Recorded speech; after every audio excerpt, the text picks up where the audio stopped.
The film you are about to see represents a significant breakthrough in the advancing science of the motion picture.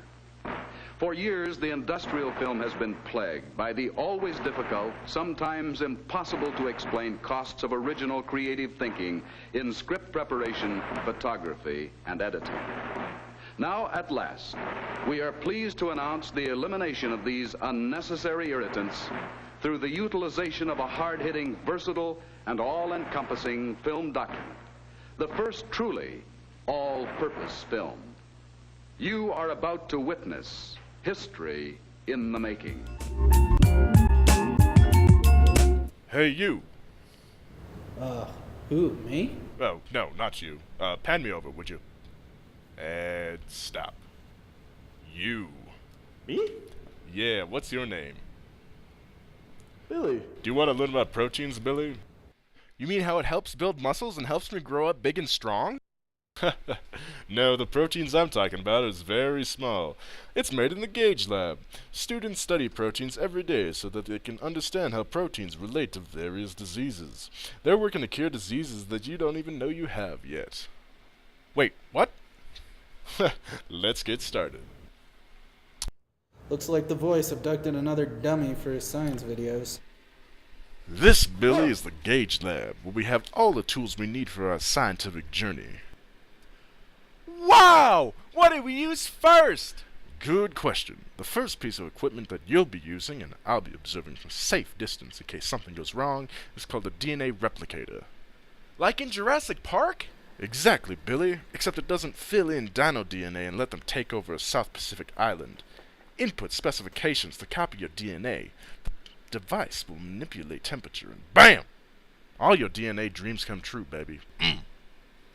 That's neato. Let's check out some more neato stuff. Next, we're going to take the DNA we've made and put it into a gel, which will separate the large DNA strands from the smaller DNA strands.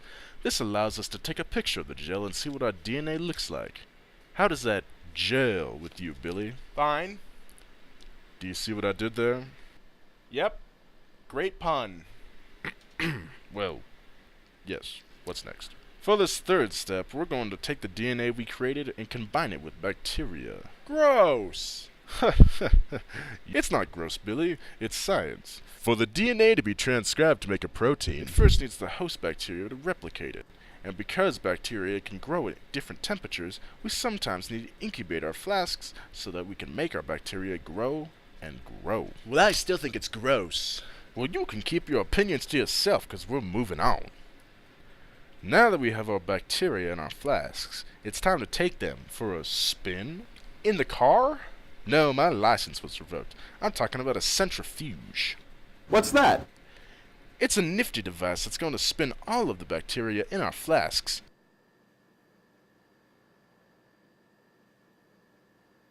so that we can separate what we need from what we don't. Cool. What happens next? Now we're left with a little pellet of bacteria. So are we done? No. Our next step is to break open the bacteria and then spin them again. Again? That's right, Billy. We need to spin out all the insoluble materials so that we can purify our protein. We'll know it's done when the milky liquid has become clear and has a solid color. Wow, being a scientist sure is hard work. When you can do this without me standing over you telling you what to do, I'll agree with you. Now that we've eliminated all the insoluble proteins, we want to purify them from our bacterial proteins. How do we do that? By sending our sample through the chromatography system. The what? It's that machine right behind you. Oh, right. Alright then. Now that the proteins are purified, we're going to verify that they're pure by sending them through a process called electrophoresis. How do you spell that? Forget it. I'll just text it to you later. Okay, and now that we've purified our protein, we can begin to study the properties of that protein. How do we do that? Oh, Billy, you rambunctious little scamp. I'm 25. We do that by using a number of different pieces of equipment that help us to learn. The circular dichroism is valuable for studying the structure of proteins. It measures the left-handed polarized light versus the right-handed polarized light that arises due to structural asymmetry. Wow, you can learn all that about a protein by shining some light through it? Cool. I know, right? This next machine is called an isothermal titration calorimeter. This tells us how our proteins are binding together. And over here we have a differential scanning calorimeter, which heats up our sample to see how it changes with heat. We also have a fluorimeter, which measures the light given off by protein. Wow! Is that everything? Nope.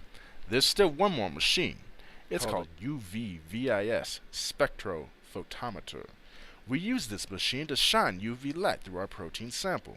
This tells us about our protein structure and how it functions. And this circularly polarized machine measures the light's secondary structure. Wow, Mr. Voice, I sure did learn a lot today, but I bet there's a lot more, huh? Yeah, probably. I'm just glad you're happy, Billy, and I hope you can use what you've learned to synthesize proteins in the lab. And remember, knowledge is power, and the power is yours. And with great power comes great responsibility, and responsibility is a virtue. I'm going to go away now. Enjoy science. Cue the credits, baby.